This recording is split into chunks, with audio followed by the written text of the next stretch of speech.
வணக்கம். Indian solitary for excellence in education வழங்கும் லாராவெல் MVC framework. லாராவெல் MVC framework எப்படி install பண்ணுறதுன்றதை பற்றி ஃபஸ்ட்டு பார்க்கலாம். அதுக்கப்புறம் இதை பற்றி கொஞ்சம் ப்ரீஃப் டிஸ்கிரிப்ஷன் எல்லாத்தையும் பார்க்கலாம். ஸோ ஃபஸ்ட்டு இந்த லாராவெல் -master.zipன்ற ஃபைலை டவுன்லோட் பண்ணணும். அதை அவங்களோட வெப்சைட்டில் போயிட்டு இந்த laravel.com சைட்டுக்கு போயிட்டு இப்போ குயிக் ஸ்டார்ட் இருக்கு இல்லையா, இதை கிளிக் பண்ணிங்கன்னா உங்களுக்கு இந்த இன்ஸ்டாலேஷன் பேஜுக்கு வரும். ஸோ இதில் எப்படி டிஃப்ரெண்ட் மெத்தட் சொல்லியிருப்பாங்க. லாராவெல் வழியாக எப்படி இன்ஸ்டால் பண்ணுறது, கம்போசர் வழியாக எப்படி இன்ஸ்டால் பண்ணுறதுன்னு சொல்லியிருப்பாங்க. ஸோ இந்த கம்போசர் வழியாக இன்ஸ்டால் பண்ணுறதை பற்றி நாம் பார்க்க போகிறோம். ஸோ இதில் இந்த லிங்க்கை கிளிக் பண்ணிங்கன்னா ஒரு ஜிப் ஃபைல் உங்களுக்கு டவுன்லோட் ஆகும். அந்த டவுன்லோட் ஆன ஃபைலை உங்களுடைய லோக்கல் வெப் சர்வரில் போட்டுக்கோங்க. சரிங்களா? நான் ஏற்கனவே டவுன்லோட் பண்ணிட்டேன். செகண்ட் டைமாக டவுன்லோட் பண்ண எனக்கு இங்கே 2 காமிக்குது. ஜென்ரலாக laravel master.zipன்னு மட்டும் வரும். அடுத்தது இதை அன்சிப் பண்ணுங்கள்.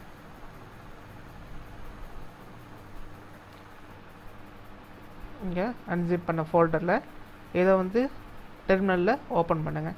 இன்கேஸ் உங்களுக்கு டெர்மினல் ஓப்பன் ஆகலை அப்படின்னா, உங்களுக்கு ஓப்பன் டெர்மினல் வரல அப்படின்னா ஒரு டெர்மினல் ஒன்று ஓப்பன் பண்ணிவிட்டு sudo su. இன்கேஸ் இப்போது விண்டோஸ் யூசர்ஸாக இருந்தாங்கன்னா அவங்க கமாண்ட் ப்ராம்ப்ட்டுக்கே போயிடலாம். ஆனால் கமாண்ட் ப்ராம்ப்டில் இந்த ஃபோல்டருக்கு நீங்கள் மேப் பண்ணணும். இந்த இடத்துல உங்களுக்கு இந்த ஃபோல்டரோட இது வரணும். ஸோ இப்போ நீங்கள் போட்டிங்கன்னா c:\vamp அதுக்கப்புறம் hddocs, அதுக்கப்புறம் அதுக்குள்ளே இந்த லாராவெலோட ரூட் ஃபோல்டருக்கு வருவீங்க. இப்போ இங்கேருந்து நம்ம லாராவெலோட ரூட் ஃபோல்டருக்கு வர போகிறோம். அதுக்கு முன்னாடி நான் என்ன பண்ணுறேன், இந்த நேமை என்னோடய கன்வீனியன்ட்டுக்கு மாற்றிக்கிறேன். ஒரு வாட்டியும் லாராவெல் -master போட முடியாது இல்லையா, அதனால் லாராவெல்னு சொல்லிட்டு மட்டும் போட்டுக்கிறேன். இப்போது உங்களுடைய அட்மினிஸ்ட்ரேட்டர் இதை ரன் பண்ணுங்கள். சரிங்களா? அதுக்காக கன்வெர்ட் பண்ணுறதுக்காக யூஸ் பண்ணுற கமாண்ட் sudo su. இப்போது இது பேக் வந்துடுங்க. பேக் cd var/www.php tutorial/laravel அதுக்குள்ளே வந்துடுங்க. இந்த கமாண்டை ரன் பண்ணுங்கள். பேஸ்ட் இந்த கமாண்டை ரன் பண்ணிங்கன்னா உங்களுக்கு composer.farன்னு சொல்லிட்டு ஒரு ஃபைல் ஜென்ரேட் ஆகும். பாருங்கள், அந்த composer.farன்னு ஒரு ஃபைல் வந்திருக்கும். ரைட், இந்த ஃபைல் முன்னாடி இருக்காது. நீங்கள் இந்த இது ரன் பண்ண பிறகு உங்களுக்கு அந்த ஃபைல் வந்துடும். சரிங்களா?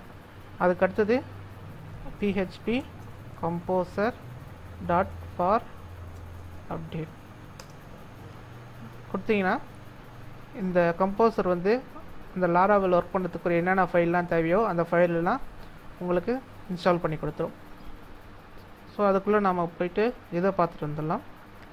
ஜென்ரலி ஒரு ஃப்ரேம் ஒர்க் அப்படின்றது என்னென்னா, ஒரு வெப்சைட் ரெடி பண்ணுறது உங்களுக்கு என்னென்ன கோடிங்லாம் மேக்ஸிமம் தேவைப்படுதோ அந்த கோடிங் எல்லாமே ப்ரீ ரிட்டனாக எழுதி சில கம்பெனிஸ் ஆஃபர் பண்ணுறாங்க. சில குரூப் ஆஃப் ஆர்கனைசேஷன்ஸ் சில பேர் ஃப்ரீயாகவே ஆஃபர் பண்ணுறாங்க. ஸோ அது மாதிரி நிறையா ஃப்ரேம் ஒர்க்ஸ் இருக்குது. ஜெண்ட் இருக்குது, இருக்குது, கோடிக்னேட்டர் இப்போதைக்கு அவங்க ப்ராசஸ் ஸ்டாப் பண்ணிட்டாங்க. இருந்தாலும் கோடிக்னேட்டர் இதுதான் ரொம்ப பேசிக். இதை நீங்கள் படிச்சிங்கன்னா இதை ஃபஸ்ட்டு நீங்கள் ப்ராக்டிஸ் பண்ணி பார்த்தீங்கன்னா உங்களுக்கு ஜென்ரலாகவே எல்லா ஃப்ரேம் ஒர்க்கும் தானாக புரிஞ்சிடும் அப்படின்றது அப்படின்னு சொல்லுவாங்க. அதுக்கப்புறம் கேக் PHP இருக்குது, அப்புறம் ஃபியூயல் PHP இருக்குது, அதுக்கப்புறம் சிம்ஃபனி இருக்குது. ஸோ அது மாதிரி நிறைய ஃப்ரேம் ஒர்க்ஸ் இருக்குது. இப்போ துர்பால் CMSலாம் எடுத்திங்கன்னா அதெல்லாம் சிம்ஃபனியை பேஸ் பண்ணியிருப்பாங்க. ரைட். ஸோ இப்போ ஒரு MVC ஃப்ரேம் ஒர்க் அப்படின்றது என்னென்னு பார்த்தீங்கன்னா மாடல் வியூ கண்ட்ரோலர், அதுதான் இதனுடைய எக்ஸ்பென்ஷன். இப்போது இதை பற்றி உங்களுக்கு நல்லா கொஞ்சம் ஈஸியாக புரியணும், எப்படி இது ஒர்க் ஆகுது அப்படின்னு புரியணும்னா உங்களுக்கு ஆப்ஜெக்ட் ஓரியன்டட் ப்ரோக்ராமிங் பற்றின நாலேஜ் இருக்கணும். ஸோ 2-3 டுட்டோரியலும் இருக்கும். நீங்கள் அதை பாருங்கள். அதை பார்த்தீங்கன்னா உங்களுக்கு ஏறக்குறைய கொஞ்சம் ஐடியா வரும். அந்த ஐடியா வச்சு பேஸ் பண்ணி இது எப்படி ஒர்க் ஆகுதுன்னு பார்த்தீங்கன்னா உங்களுக்கு இதனுடைய லாஜிக் ஈஸியாக புரியும். சரிங்களா? ஸோ மாடல்ன்றது ஒன்றும் இல்லை, எல்லாமே செட் ஆஃப் கோடிங்ஸ் தான். ஒரே ஊப்ஸில் பேஸ் பண்ணிக்கிற கோடிங்ஸ் தான். ஆனால் நம்ம வேறு வேறு செட்டாக பிரிச்சிருப்போம். ஒன்று மாடல்னு சொல்லுவோம், அது வந்து பிஸ்னஸ் லாஜிக்கை டீல் பண்ணும். பிஸ்னஸ் லாஜிக்ன்றது இப்போ டேட்டா பேஸில் ஏதாவது டேட்டா வச்சுருக்கீங்க, அந்த டேட்டாவெல்லாம் ஃபெட்ச் பண்ணுறதுக்கு யூஸ் பண்ணுவாங்க. அடுத்தது கண்ட்ரோலர். கண்ட்ரோலர் பார்த்தீங்கன்னா அது வந்து ஒரு ஏஜென்ட் மாதிரி செயல்படும். அதாவது உங்களுடைய வியூக்கும் மாடலுக்கும் நடுவில் ஏஜென்ட் மாதிரி செயல்படும். வியூன்றது உங்களுடைய HTML டாக்குமெண்ட். இதுதான் வந்து உங்களுடைய யூசர் வந்து பார்க்குற டாக்குமெண்ட். ஸோ இப்போது இங்கே என்ன டேட்டா வரணும் அப்படின்றத வந்து இந்த கண்ட்ரோலர் டிசைட் பண்ணும். இந்த கண்ட்ரோலர்லேருந்து இன்ஃபர்மேஷன் இந்த வியூக்கு போகும். இப்போ ஏதோ ஒரு பாக்ஸ் இருக்குது, ஒரு லாகின் பாக்ஸ் இருக்குதுன்னு வச்சுக்கோங்க. ஸோ இப்போ ஒரு யூசர் லாகின் பண்ணுறாங்கன்னா அந்த இன்ஃபர்மேஷன் வந்து ஃபஸ்ட்டு இந்த கண்ட்ரோலருக்கு போகும். கண்ட்ரோலர்லேருந்து இந்த டேட்டா பேஸ் அக்சஸ் பண்ணிவிட்டு அந்த ஆன்சர் வந்து லாகின் பண்ணுறாங்களா இல்லையா அப்படின்றத இந்த கண்ட்ரோலர் தான் முடிவு பண்ணும். இப்போதைக்கு இது இவ்வளோ பேசிக்காக தான் தெரிஞ்சிக்க வேண்டியது.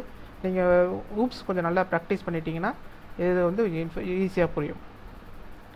ஸோ எல்லா ஃபைலும் லோட் ஆகிடுச்சான்னு பார்க்கலாம். எல்லா ஃபைலும் லோட் ஆகிடுச்சு, எதுவும் எரரும் இல்லை. ரைட்.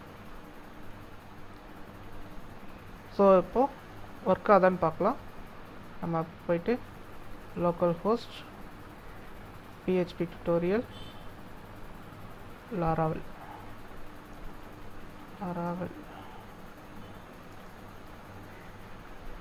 எனக்கு வந்து அக்சஸ் ஃபர்பிடன் வருது. ஸோ அதனால் இதனுடைய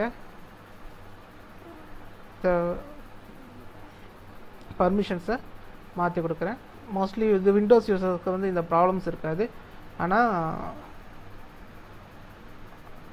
லினக்ஸ் யூசர்ஸுக்கு இந்த ப்ராப்ளம்ஸ் வரும். ஏன்னா நீங்கள் ரூட் ஃபோல்டர் எது போட்டிங்கனாலும் அதுக்கு பர்மிஷன் வந்து அக்சஸ் பண்ணுறதுக்கு பர்மிஷன் கேட்கும். ஸோ இது போட்டுருங்க. போட்டுட்டு apply permissions to enclosed files அப்படின்னு கொடுத்துருங்க. அது கொடுத்தீங்கன்னா உங்களுக்கு செட் ஆகிடும். சரிங்களா? So permissions இதுவாகிடும்.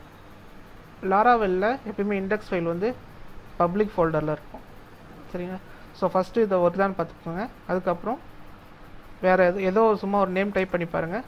உங்களுக்கு லாராவெல் வந்து இது கொடுக்கணும், எரர் கொடுக்கணும். ஸோ எரர் கொடுத்துச்சுன்னா உங்களுக்கு ஒர்க் ஆகுதுன்னு அர்த்தம்.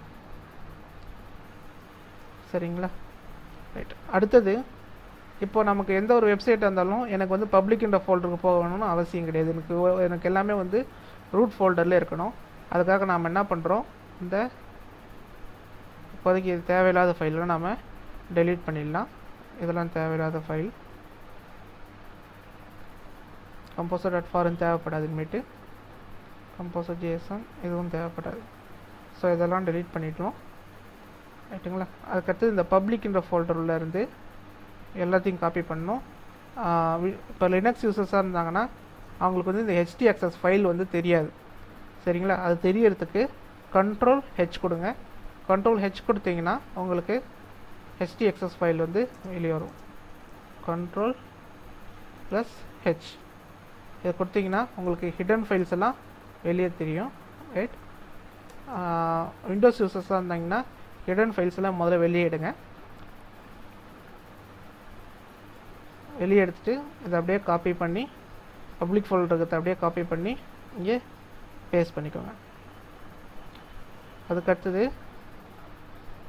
ஸோ இந்த index.php இருக்கு இல்லையா, இதை ஓப்பன் பண்ணுங்கள். ஓப்பன் பண்ணிவிட்டு இந்த டைரக்டரி இருக்கு இல்லையா, இந்த டைரக்டரியை ஒரு ஸ்டெப்பு மேலே வெளியே கொண்டு வந்தோம். ஏன்னா நம்ம அந்த பப்ளிக்லேருந்து வெளியே கொண்டு வந்துட்டோம். அதனால் அந்த டைரக்டரியை வந்து வெளியே எடுத்துரும். ரைட். வெளியே எடுத்துகிட்டு இப்போ ரன் பண்ணி பார்க்கலாம். ரூட் ஃபோல்டர்லேருந்து ரன் பண்ணலாம். உங்களுக்கு ரூட் ஃபோல்டர் இருந்தால் ரன் பண்ணாலும் இந்த ஆன்சர் வரணும். வேறு ஏதாவது சும்மா டிஃபால்ட்டாக ஒரு நேம் கொடுத்தீங்கன்னா உங்களுக்கு லாராவெல் வந்து உங்களுக்கு எரர் காமி. இது லாராவெலோட எரர். சரிங்களா? ரைட். இன்கேஸ் வந்து உங்களுக்கு இதில் 2 ஆப்ஷன் வரும். ஒன்று வந்து பிளாங்க் ஸ்க்ரீன் வரும். பிளாங்க் ஸ்க்ரீன் வந்துச்சுன்னா இப்போ உதாரணத்துக்கு இங்கே ஏதாவது தப்பு பண்ணியிருக்கீங்க, மேக்ஸிமம் இதில் தப்பு பண்ணியிருந்தீங்கன்னா தான் பிளாங்க் ஸ்க்ரீன் வரும். ஸோ இப்போ இன்கேஸ் இது வந்து அந்த ஒரு பேக் ஸ்லாஷ் எடுத்து விட்டுட்டேன் அப்படின்னா பிளாங்க் ஸ்க்ரீன் வரும். பிளாங்க் ஸ்க்ரீன் வந்துச்சுன்னா உங்களோட எரர் நோட்டிஃபிகேஷன் வந்து நீங்கள் ஃபஸ்ட்டு இனிஷியேட் பண்ணி விடுங்க. இனிஷியேட் பண்ணி விட்டிங்கன்னா உங்களுக்கு தெரியும்.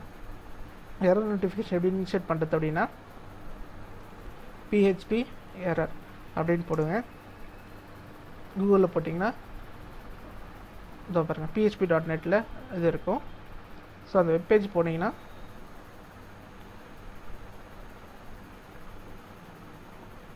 இதற்கு பார்த்தீங்கன்னா எரர் ரிப்போர்ட்டிங் _e_all இதை அப்படியே காப்பி பண்ணி உங்களுடைய இதில் போட்டுட்டிங்கன்னா இன்கேஸ் ஏதாவது எரர் இருந்துச்சுன்னா உங்களுக்கு எரர் காமிச்சு கொடுக்கும்.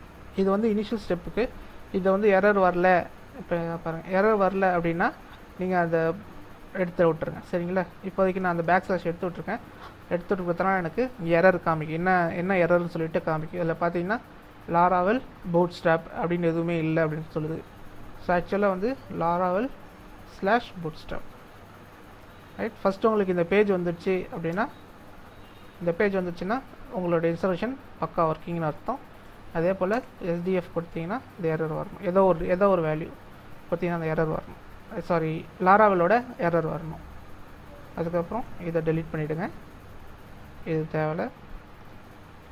அதுக்கு அடுத்தது வந்து இன்னொரு எரர் வந்து உங்களுக்கு வரது வந்து என்ன சான்ஸ் இருக்குது அப்படின்னு பார்த்தீங்கன்னா, சர்வர் எரர் வரும். கான்டாக்ட் சர்வர் அட்மினிஸ்ட்ரேட்டர் அப்படின்னு சொல்லிட்டு ஒரு எரர் வரும். ஸோ அது வந்து என்னென்னா உங்களோட HTXS ஃபைல் வந்து உங்களோட HTXS ஃபைல் வந்து ஒர்க் ஆகலைன்னு அர்த்தம். ஸோ அதை வந்து நீங்கள் வந்து உங்கள் அப்பாச்சி சர்வர் யூஸ் பண்ணிங்கன்னா நீங்கள் கான்ஃபிகர் பண்ணணும். அதுக்கு mod_rewrite மாடியூல் பார்க்கணும். ரைட், ஸோ இப்போ இதை டெலிட் பண்ணுறது தேவையில்ல. mod_rewrite வந்து உங்களுடைய HTXS ஃபைல் உங்களுடைய அப்பாச்சி சர்வரில் இதை வந்து ஆன் பண்ணி விடணும். mod_rewrite வந்து ஆன் பண்ணி விடணும். அதுக்கப்புறம் விண்டோஸ் யூசர்ஸுக்கு அதுக்கப்புறம் எதுவும் இல்லைன்னு நினைக்கிறேன். ஆனால் இப்போ லினக்ஸ் யூசர்ஸாக இருந்தீங்கன்னா உங்களுக்கு வந்து sites-default போயிட்டு அதில் போய்ட்டு உங்களுக்கு நீங்கள் அந்த ஃபைல் பர்மிஷன்ஸ்லாம் இருக்குது. allow overrideன்னு ஒரு இது இருக்குது, அதெல்லாம் வந்து ஆல் மாற்றி விடணும். allow override அப்படின்னு சொல்லிட்டு ஃபங்க்ஷன் இருக்குது. ஸோ அது எங்கே இருக்குதுன்னு காமிக்கிறேன். mod_rewrite linux mod_rewrite linux அப்படின்னு சொல்லிட்டு போட்டிங்கன்னா உங்களுக்கு வந்து உபுண்டு இருக்குது. பார்த்தீங்களா, ஆஸ்க் உபுண்டுன்னு இருக்கு இல்லையா, இந்த வெப்சைட்டில் போய்ட்டு இதை பார்த்தீங்கன்னா இது ஒரு டீட்டெயில் டிஸ்கிரிப்ஷன் கொடுத்துருப்பாங்க நீங்கள் என்ன பண்ணணும் அப்படின்னு சொல்லிட்டு. இது வந்து லினக்ஸ் யூசர்ஸ்க்காக. இதில் போய்ட்டு இந்த allow override இருக்கு இல்லையா, இது எல்லாமே வந்து நீங்கள் ஃபைல் இன்ஃபோன்னு கொடுத்துருப்பாங்க. இன்கேஸ் ஃபைல் இன்ஃபோவுக்கும் சர்வர் அட்மினிஸ்ட்ரேட்டர் எரர் கட்டுச்சுன்னா இந்த ஃபைல் இன்ஃபோ இருக்குது இல்லையா, அதுக்கு பதிலாக ஆல்னு கொடுத்துருங்க. இந்த allow override இருக்கு இல்லையா, இதை வந்து ஃபைல் இன்ஃபோக்கு பதிலாக ஆல்னு கொடுத்துருங்க. ரைட், allow override ஆல் அப்படின்னு கொடுத்துருங்க. ஃபஸ்ட்டு ஃபைல் இன்ஃபோ கொடுத்து பாருங்கள். ஒர்க் ஆகலை அப்படின்னா AWL ஆல்னு சொல்லிட்டு கொடுத்துருங்க. இது மாதிரி ஒரு 3 இடத்துலையும் 4 இடத்துலையும் வரும். ஸோ அதை வந்து எல்லாத்தையுமே வந்து நீங்கள் ஆல்னு கன்வெர்ட் பண்ணிவிடுங்க. கன்வெர்ட் பண்ணிட்டீங்கன்னா உங்களுக்கு ஒர்க் ஆகும். இப்போ இந்த டுட்டோரியலை பற்றி உங்களுடைய கருத்துக்களை ic.online@gmail.com என்ற மின்னஞ்சல் முகவரிக்கு அனுப்பி வைக்கும்.